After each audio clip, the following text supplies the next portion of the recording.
entrando aqui já em escatologia, para a gente não perder tempo, porque as horas já estão avançadas, né? As horas passam rápido. Escatologia, irmão, como todos nós sabemos, né, se dedica ao estudo das últimas coisas, baseado na palavra de Deus, não é baseado em profecias de Nostradamus, seja lá de quem seja, mas naquilo que é a palavra de Deus. Isso tudo apresenta, tá certo? Depois nós temos, aí lá, a escatologia se ocupa do arrebatamento da igreja, segunda vinda de Cristo, que são coisas completamente diferentes. Tribulação ou grande tribulação, como alguém pode chamar, porque a tribulação, a grande mesmo, vai ser que a gente tem nos últimos anos finais, né? O milênio, o anticristo, ou seja, o surgimento do anticristo, tribunal de Cristo, que é o tribunal da recompensa dos salvos, lá não é tribunal para condenação, apenas para premiação, ressurreição e juízo, céu e inferno e julgamento do grande trono branco, né? Trono de julgamento, que eu prefiro chamar de grande trono branco, como a maioria prefere. Então esses são basicamente, tem outros temas aqui, mas a grosso modo são esses móveis mais relevantes. Morte, estado intermediário e ressurreição. Por que a escatologia trata? Não é que esse assunto seja necessariamente escatológico. Mas é porque a escatologia vai se ocupar da ressurreição dos salvos, de quando vai se dar. Né? Então acaba tendo que tratar desses pontos. Morte, estado intermediário e ressurreição. Morte ninguém precisa dizer, né? Que é a separação da alma do corpo, né? Ou da alma do espírito do corpo do homem. Né? Que a Bíblia trata isso como tornar ao pó, dormir, desfazer da casa terrestre, deixar este tabernáculo. Para a sua maneira de falar da morte. Quando Jesus foi ressuscitar Lázaro, ele disse: Lázaro, nosso amigo, dorme.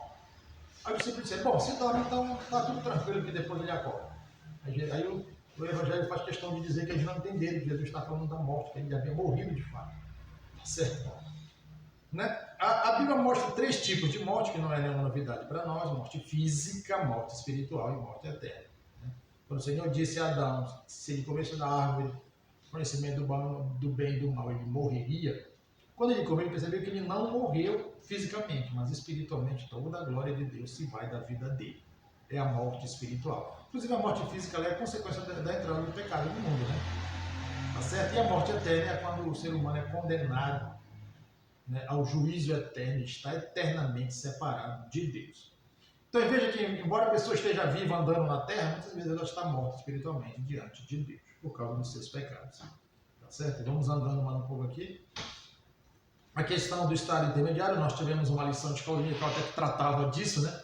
Mas para mim há um versículo muito interessante na Bíblia, que é lá de Apocalipse, que diz que, lá no capítulo 20, onde aparece a questão do julgamento do trono branco, que é dito que a morte e o inferno foram lançados no lago de fogo, que é o verdadeiro inferno. Então, para que o inferno seja lançado lá, ele precisa existir. Senão não faz sentido lançar uma coisa que não existe. Tá certo? Então, onde está a alma nesse estado intermediário? Então, os adventistas dizem que está dormindo. Os testemunhos de Jeová dizem que, na verdade, a pessoa deixou de existir. Né? Mas veja, se a pessoa deixou de existir, então quando Deus trouxer a vida, é outra pessoa, já que aquela deixou de existir. Né? E os adventistas dizem que a pessoa está dormindo o sono da morte no sepulcro. Né? Tá, mas se for parar para pensar, a maioria dos nossos cemitérios no Brasil são cemitérios em que as pessoas, depois de um tempo, são enterradas no mesmo lugar que outras. Então tem prova que às vezes se tiram, às vezes ainda tem caixão, o resto dos ossos, aí se tira para enterrar uma nova pessoa. Então, se a alma dorme ali, então significa que uma alma é colocada em cima da outra ali, porque já que várias são muitas vezes, várias vezes aquela mesma sepultura serve para colocar vários corpos, vários mortos. Né? Então há um amontoado de alma ali, é isso? Né? Então fica um negócio esquisito. Tá? Mas Jesus nos deu um vislumbre da vida após a morte naquela história do rico e do Lázaro, que alguns chamam de parábola, um debate. Né? Eu sou partidário do pensamento de que aquilo não é uma parábola, é muito diferente de tudo que Jesus contou como parábola. A grande maioria das parábolas de Jesus era relacionada à vida cotidiana, era relacionada à natureza, era relacionada àquilo que o judeu bem conhecia. Tá certo? Então, como é que Jesus vai contar uma parábola para os judeus? Como é que eles vão tirar a lição daquilo se eles não conhecem a vida após a morte? Né? Então, segundo, né, nessa história é dado nomes e tal, né? Apesar de que Abraão não foi a primeira pessoa a morrer, mas o local onde estava Lázaro, que embora pobre, um homem temente a Deus, ele vai para, embora desça, vai para um lugar mais de um lugar de descanso. Olha a chamada de ser de Abraão, porque primeiro, Abraão é o grande patriarca da fé e patriarca da nação judaica. Né? Paulo vai dizer em Romanos e em Gálatas, né, que a fé que salva é a fé de Abraão. Por isso que Abraão é chamado de pai da fé, porque nós temos que ter essa fé como Abraão teve. Então, se Abraão é o pai da fé que salva, nada mais justo do que aquele lugar levar o seu nome, né? Já que se trata de pessoas que são salvas em Deus. Né? E, embora a gente saiba que os santos do Antigo Testamento morreram na expectativa de que seriam resgatados pelo Senhor, né? Todos eles só podiam ser resgatados a partir da morte de Cristo, porque é Cristo que paga o preço dos nossos pecados. Não há homem nenhum com mais santo que consiga, por sua própria santidade, por sua própria devoção a Deus, pagar o resgate da sua alma. Então é por isso que no Antigo Testamento, até a morte de Cristo, todos descem, embora não desçam para o lugar de tormento. Então ele dá a entender que o rico que viveu a sua própria vida sem Deus na vida, né, ele está mais abaixo, todos estão para baixo, mas esse está mais abaixo, que é o Hades propriamente dito, embora não seja o inferno verdadeiro, mas já é uma antessala do inferno, já está ali para aguardar o juízo, e esse lugar já é um lugar de tormento. Há o abismo e Lázaro e Abraão estão mais para cima, né, num espaço, num lugar, não de tormento, mas de bonança, tranquilo. Eu digo assim como se fosse uma sala com ar-condicionado, e esse está aqui na fogueira, né? Numa sala com ar-condicionado. Mas veja que todos descem. Essa é a questão. Só que quando chega na cruz, Jesus diz ao ladrão da cruz: tu estarás comigo no paraíso. O que é que Jesus está dizendo? A partir de agora, os que morrem na fé, mais ou menos esses dias, embora ele não tenha dito essas palavras, né? Os que morrem na fé, os que morrem salvos, agora não descem lá, mas sobem. Né? Quando Jesus disse as portas do inferno não prevalecerão contra a igreja, na verdade é que Jesus estava falando desse ataque do inferno, ou do avanço da igreja no qual o inferno não conseguirá resistir. É isso que Jesus está dizendo. Né? Mas ele também, de uma forma mais profunda, está dizendo que quem pertence à igreja não desce mais para baixo, não desce mais para o mundo dos mortos. Né? Agora, a partir da morte de Jesus, que mudou toda a perspectiva do universo, todos que morrem em Cristo vão para cima e não mais para baixo. Então é assim que a Assembleia de Deus crê.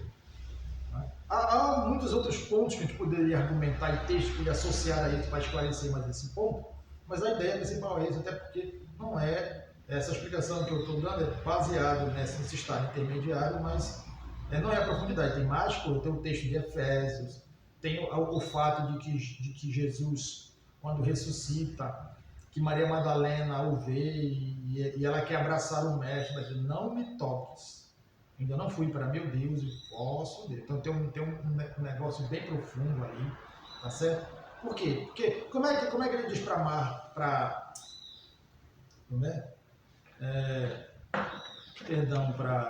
oh Jesus, esqueci lá.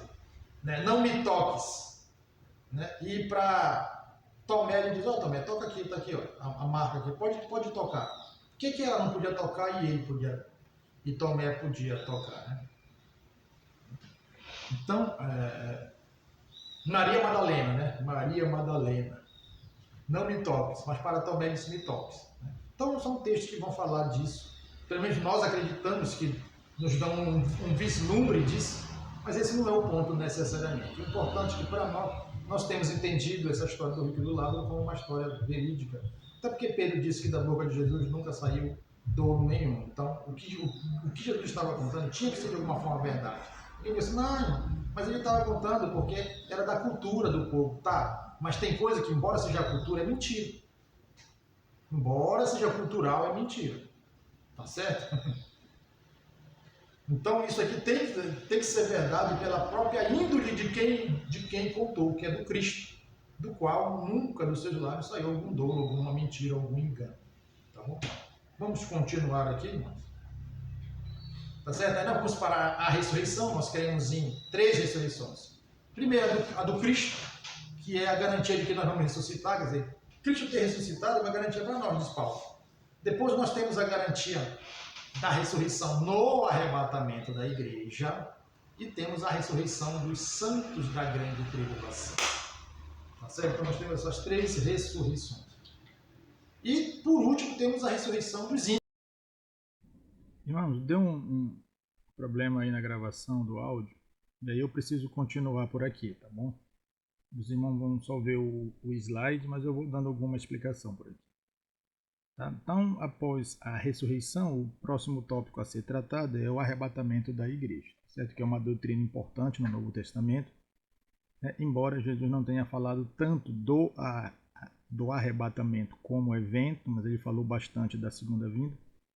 E isso ele falou explicando isso na última ceia aos discípulos, quando ele disse que havia muita coisa que ele poderia dizer aos discípulos, mas que os discípulos não estavam prontos para receber.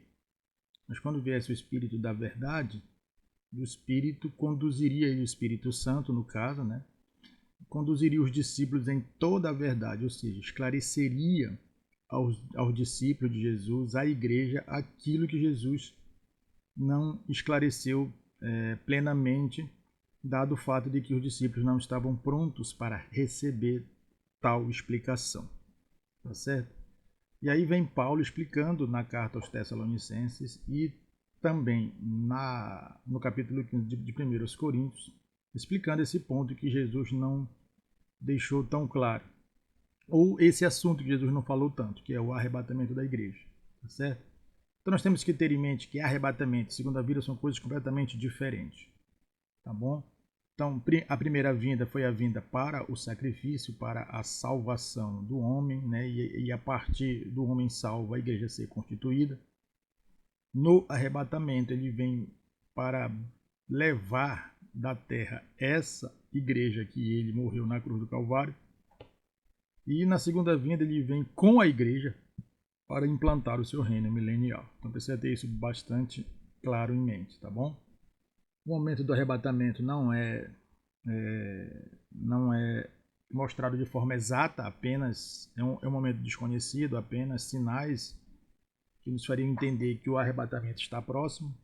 Né? Arrebatamento é um evento somente para a igreja, somente para o mundo, por isso o mundo não se dará conta. Tá certo? Por isso a ideia do ladrão que vem de noite, ou seja, que vem de surpresa, que é a ideia da surpresa, né?